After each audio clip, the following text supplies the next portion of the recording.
Hello, hello, Investor Next Door Club. We are super excited to have you on for those of you who are members in our club, as well as those of you who are joining us as guests, whether you're joining us live, watching the replay.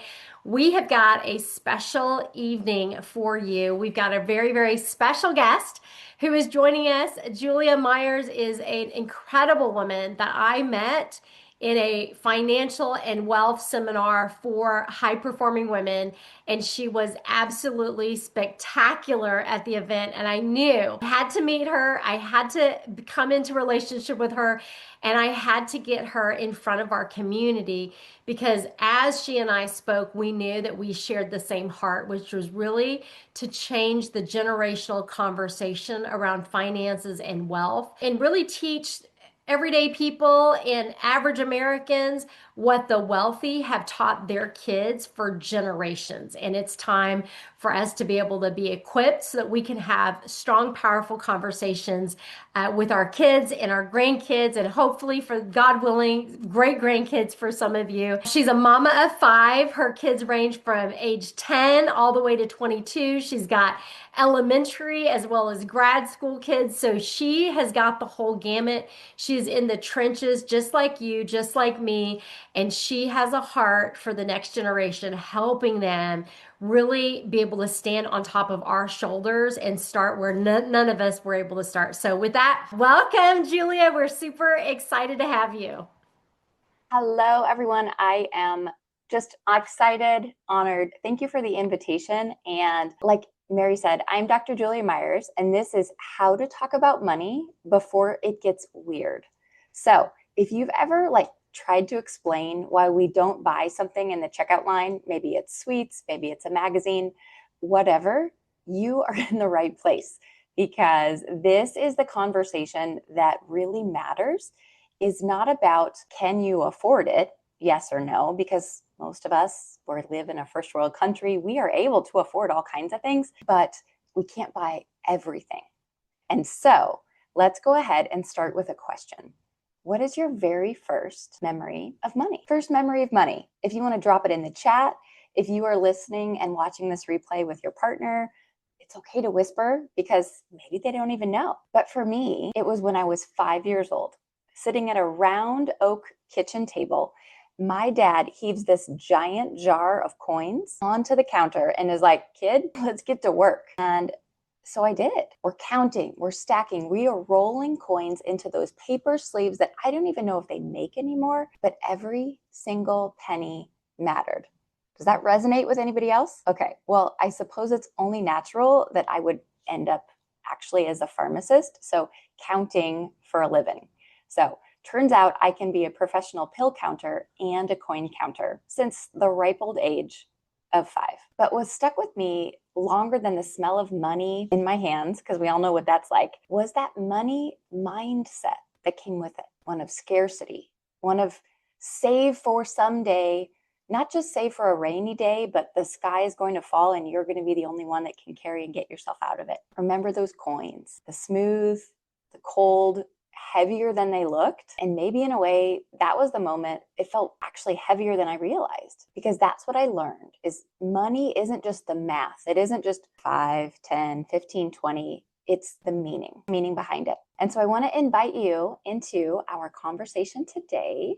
Let me go ahead and share my screen. Mary, are you so ready to dive in? Yes, super ready to dive in. Excited. All right. What was your first memory of money? Well, I have these pulled up here. Well, my very first memory of money was I grew up super poor. So there were seasons that we lived in the projects, seasons that we were on welfare. And I was the second youngest of 7 kids. And so my parents fought all the time about money. It was always fighting. And I just remember just fighting. And would always hear my parents say, like, we don't have it. We don't have it. And so for a very long time, I grew up thinking money just was there was not ever enough. Like it didn't matter. And I brought that. It's taken decades of working on myself around my money mindset because I realized in one of these money seminars that I was doing as a young adult, I remember that when I would go to a restaurant, I first looked at the right side of the menu and I ordered based on the right side. the price tag. And I didn't even look at what it was. I didn't look at what I wanted. I looked at the price tag, the price on the menu, and that's what then I looked at what was each one inside of the price that I could afford or what I wanted to afford. So that ingrained in me for a really long time. Wow. And I do think it's important to share that the strongest money influence, we feel influences in the work that I've done research and found there's four money influences, but the influences from your parents are the strongest. And Absolutely. that can be a blessing and it can be a curse. So even though you thought you never heard everything you needed growing up, even though you might be thinking there's just no way that I can, have it all together enough to talk to my kids. Today is the day we turn on the lights, we lose the excuses, and we say, our job as parents is to lead this next conversation, no matter how young they are, no matter how old they are, but most importantly, who's ready to talk about money before it gets really weird. Because if you don't talk about it at all, what we know is that the world teaches our kids, and we know that's not a great place, or they just assume or they feel all the things that we might have felt growing up that are just kind of shoved under the rug and not even talked about. So at the end of this, I know that we all have the best of intentions. And therefore, what that means is we need to have conversations, not the taboo things that say we don't talk about money, but we are going to do it. And I'm going to give you at the end of this 3 conversations so that you know tonight or this week, because remember, I have teenagers. And if you try all 3 at one time, it's not going to work. So you've been warned. Just pick one at a time as my deliverable, my promise to you, because you are going to get 3 real conversations that you can start with your child. So yes, this is our family. We are an amazing blended family. This is taken in North Carolina, where my husband grew up. He grew up in a trailer, first one in his whole family to go to college. And I followed my dad going to college, but then went on to receive my doctorate in pharmacy. The girls on the right are our bookends. So Kelsey, you'll see, is now a first-year law student in Oregon. And then Lena, the youngest, just finished up 4th grade.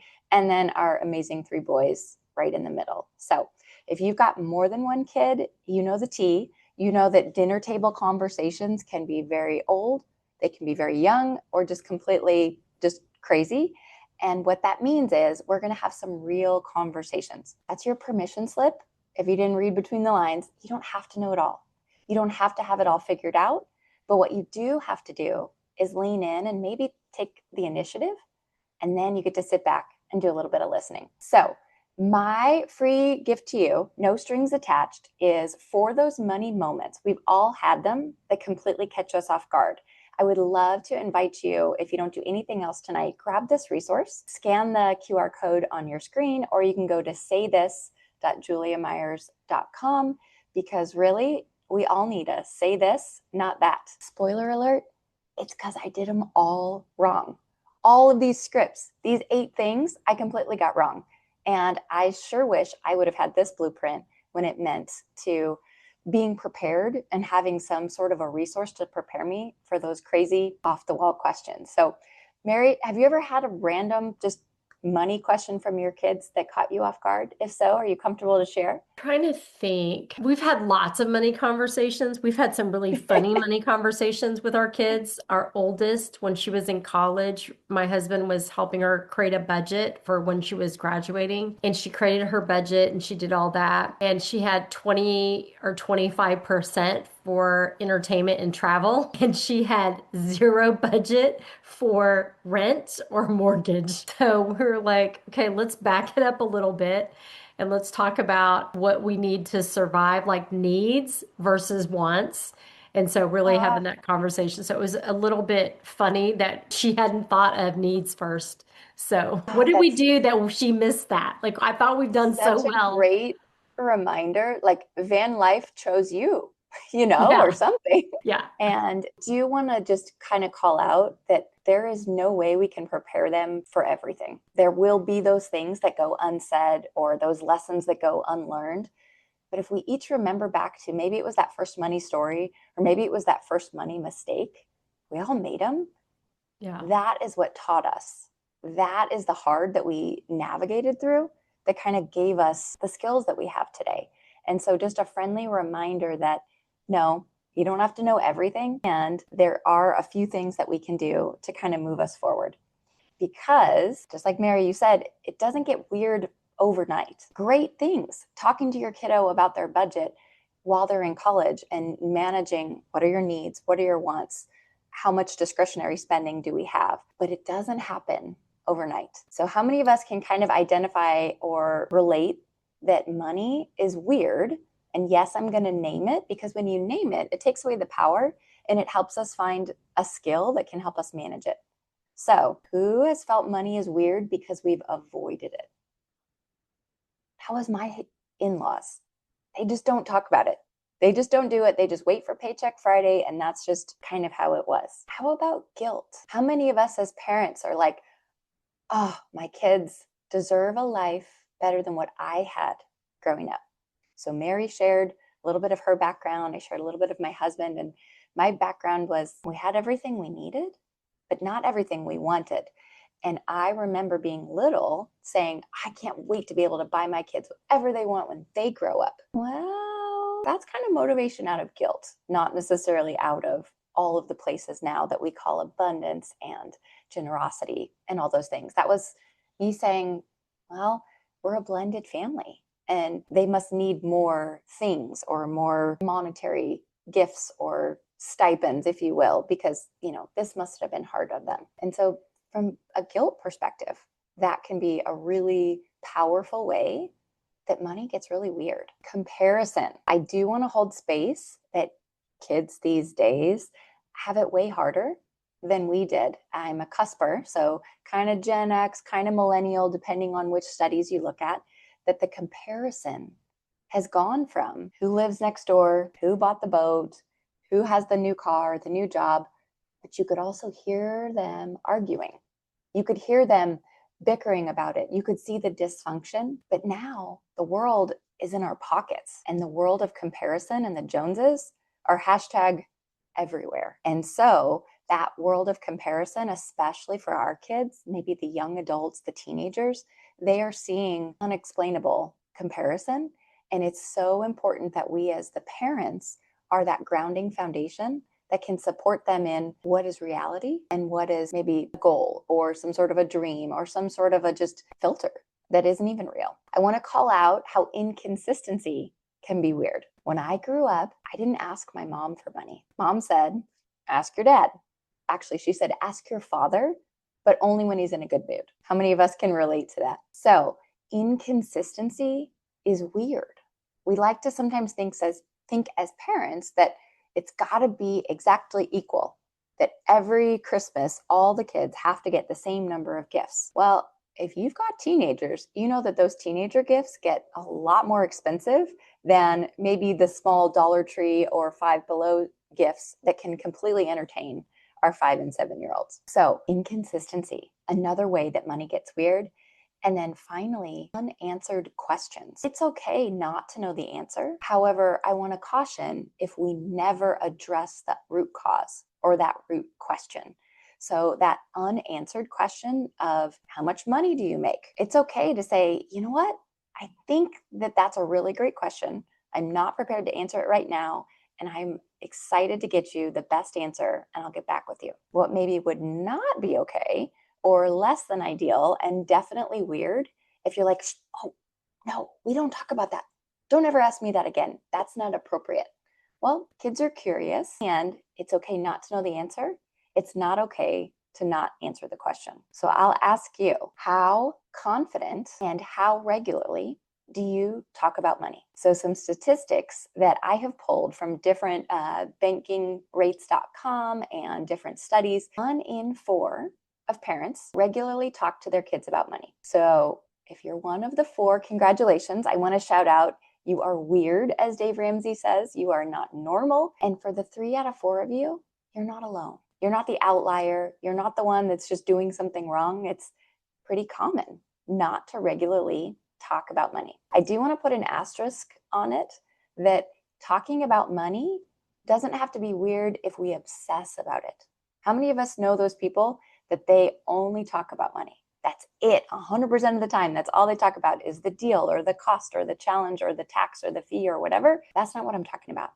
Just the general healthy conversation. Where does money come from? What's it for? And what do we do with it when we're talking about wants and needs? Those are the conversations that came up in this study that only happen 1 out of 4 times. Let's move the needle. Let's turn on the lights tonight and say that today is the day that we're not going to be that statistic. We're going to be on the other side of the statistic. I also think it's important to call out that young adults, our kids that want to be launched into the world, they want to be treated like big kids, only 39% of them feel confident in managing their own finances. So less than half are launching. And I say young adults, that was 18 to 24. I think that's pretty critical to talk about because, Mary, just like you said, we were saying, how did you know that there weren't wants and needs? And that comes from building those skills, maybe making some mistakes. That's okay. We just hope that those mistakes are something that they can recover from. And that can be our job as a parent to increase their confidence. Because who doesn't want confident, financially mature kids? The statistics say that less than half of them will be. And I am so on a mission to make sure that kids are not just the statistic, but they are financially mature, even if it means they're an outlier or abnormal. What I really think is important to call out is, okay, that's, some statistics, that's another family, that's not ours. However, money is one of the earliest places that kids are going to talk and think about and experience fairness, power, and self-worth. As much as we say money is a thing, money is a transactional currency, you spend it like you spend your time or your attention, money becomes emotional. Usually between the ages of 10 to 12, they start to process differently, the child brain, right? And so we all can think back to a time where we thought money was really cool. Money's the green stuff. Money is just what you buy things with. But when I've asked a room of young people and then I holler to the back of the room, they're adult supervisors, and I say, well, what do you guys in the back think about money? They're the ones that say it's debt, it's weight, it's stress, it's complexity, it's not enoughness.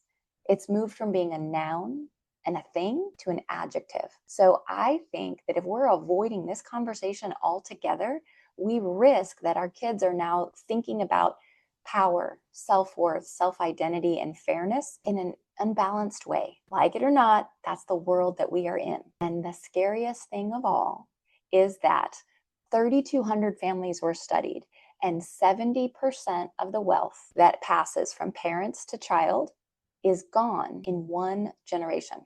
It can be dissolved, it can be diluted, it can just be gone for whatever reason. And even scarier, let's say that you skip the next generation, or that you're the 30% that survived that pass down. 90% in this study of 3,200 families, 90% was gone by the grandchildren, by that third generation. And if that doesn't scare you, if that doesn't wake you up, if that doesn't say we've got to talk about money before it gets weird, I don't know what will. But what was really interesting is that it wasn't because they didn't have money to start with. It was actually they inherited money or they had access to money, but from a lack of wisdom. When I say wisdom, that's a really big blanket term, but basically the skills, the discernment, the ownership, the expectations. And so I really quickly want to share what was literally at stake in this study. 70%, 90%. And we've all talked about the number, right? We've all talked about we want to build generational wealth. I want to pass it on to our kids. Have you thought about what you would say when or if, because you will get this question, and Mary, I'm not going to put you on the spot, but I got this question sitting in the middle of the dinner table. Mom, are we rich? And okay, parents, you know this, right? You never answer their question with the very first answer. You never actually answer the question. You say, well, honey, what does that mean? And my 4-year-old at the time said, well, we kind of have everything we need. We're always happy. We always get to do the things we want to do. And we give a lot. So we're rich, right? And okay, parents, you guys know this, right? This is the moment where I am like, are they listening to the things that I am teaching or what is going on? Kick my husband under the table. He looks at me, I look at him. We're still like 10 seconds into this awkward silence. And at the end of the table, the oldest one says, you know what? I think you're right and you're wrong. And I'm like, okay, hold my breath. Where is this going here? Oldest one talking to the youngest one about money. Dad and I are looking at each other like this got really interesting really fast. And the oldest one said, I think it's because we're rich and we're wealthy. People can measure what we have, but they can never take away what we feel. Okay, 15-year-old, speaking some wisdom here. And I just will always remember that moment that I didn't have to answer the question, but that my actions spoke to how we answered that question. So that is such a cool way that I wanted to share what that's meant in our family as an outcome of having these stories. And if you've ever had to answer that question, are we rich? You sure know every answer feels wrong. I do want to call out that it's never too early, too late to start having these conversations. I do think it's really important that at 18 months, 2 years old in the classroom, preschool or daycare or wherever they are, they know that all of the things in that toy box don't belong to them. And that can teach generosity, and that can teach sharing, and that can teach giving. And so if your 18-month to 2-year-old knows how to give and knows how to share, it's not too soon to start having money conversations. And I'll say, if they're earning a paycheck and they're still living at home, it's not too late to talk about what a paycheck is. What are the things that come out of their paycheck? How are they using it? What are their wants? What are their needs? Because we know that we learn a little bit over time. And it's not by us parents talking, because, yeah, my kids don't always listen to me either. Actually, they usually don't, except maybe that time at the dinner table, I was very surprised. So I do think that it's so important that we practice these skills over time. And so what we talked about already tonight was that guilt gets in the way. We want to free ourselves from the guilt. Saying no might feel unkind, but no is a complete sentence. I do think it's even better to say no because that's not in our budget. No, because that's not a priority for our family. No, because that's not how we choose as a family. Whatever it is, no, because gets you way further in Gen Z and Gen Alpha than just no. No is a complete sentence. Avoidance, I'll talk about it when they get older. Well, just like sexual education at school, we never think they're ready for that puberty talk. My fourth grader had it this year, and I had the email and I had to think about how we were going to handle this. I never feel like they're really ready.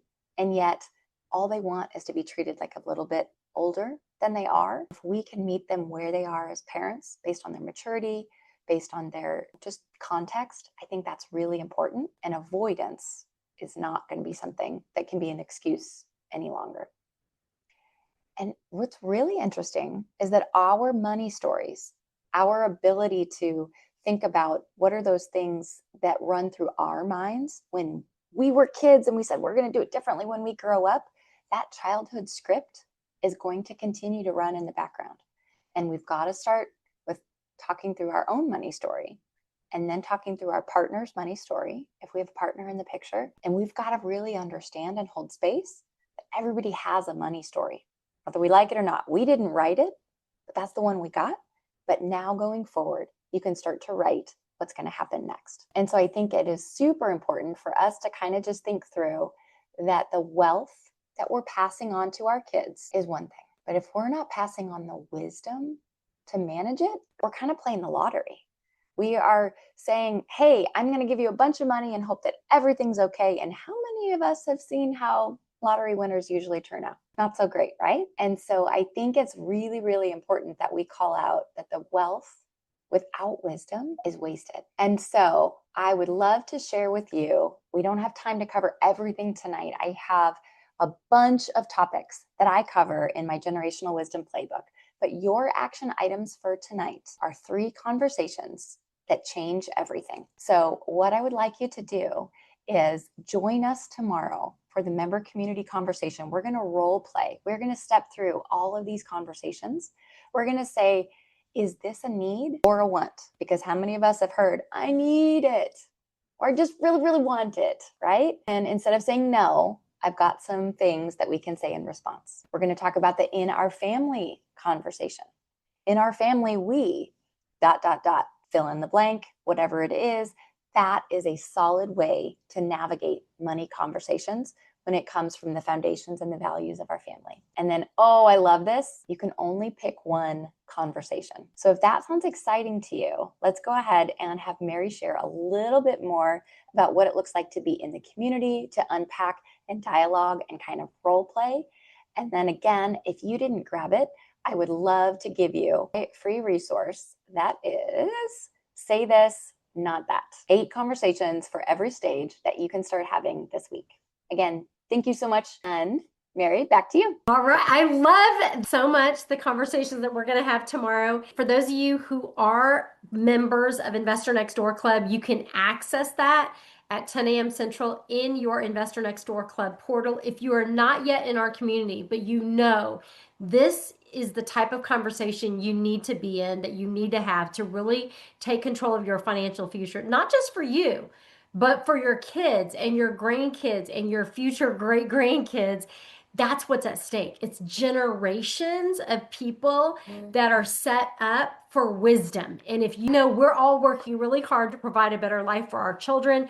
And if you are providing that better life, but you're not setting them up for success, you definitely want to make sure that you are setting them up for success. So, for those of you who want to join the community, reach out to the person who invited you to join us tonight, and they can send you our website, and then you can quickly get started and join the community. If you want more information, they can send you to a video that really talks about what our community is about, what the investment is. It's nominal considering what you have, but we talk about all sorts of financial topics, financial strategies, investing. How do you invest? We have opportunities for you to invest with very low minimums. And then this Thursday, we've got an inside look into our community. We're going to talk about what's trending in investing right now, how you can get involved, even no matter what your income level or your economic background is. If you're not ready yet, join our community so that we can help you get ready. I cannot wait for the conversation tomorrow. Super excited. While you were talking, Julia, I actually realized that one of the things that we do with our children is we have our family core values. And we have, when they turn 16, all of our kids have to go and distinguish their own core values. And we probably could have, and we will, marry our family core values with the financial conversations, because it's inconsistent with our family core values. No, because, or yes, because this is why we do it, because these are our core values, and this is one demonstration of our core values. So it just dawned on me when you said that, like that was a big light bulb moment for us. So we're excited. If you haven't gotten that information from Julia, definitely download that document from her or get that information from her. And one of the things, Julie, can you share a little bit about what you do on the family constitution? I know that's something that you do individually with families, but it's different than anything I've ever heard before. And I think it's going to be valuable for some people to participate with you in that. Absolutely. And it basically is the formalization of what you just talked about, Mary, where husband and wife or partners might have different individual ideas of what their values are. At work, we have lots of them, right? We have the mission, vision, values. And yet, our most important business activity is running our family business, running our family as the unit. And so, what I've done is that I have created this space, because nobody needs one more thing to do, to say, what are our values? How do we live them out? And how do we stay accountable? And that becomes the family constitution. And so in 90 minutes, families will walk away not only with kind of a conversation that is around this is what we are and this is what we're not, but a starting point. Because thank goodness the US Constitution amended it and allows women to vote and all kinds of other things, right? So the family constitution, my favorite part of this though, is the visual reminder. Every family is unique, just like a fingerprint. And what that means then is that instead of a coat of arms or a shield or a emblem or a mascot, every family has a fingerprint. I love to convert that constitution into a fingerprint, and then it becomes a piece of art. It can be something on your lock screen on your phone. It could be something you hang in your home, whatever it is that is that visual reminder, as well as the kind of compass, that guiding document that says, yeah, remember, we all decided this as a family. It's not just mom says, no, you can't have ice cream for dinner. It's that our values say something else. So that is a little bit about the family constitution. And if you are interested, that is a private experience that I offer called the Family Vision Experience. So what's the vision for your family? Let's put words to it, and let's send you off with kind of a blueprint for how you make decisions, what you say yes to, what you say no to, and more importantly, why.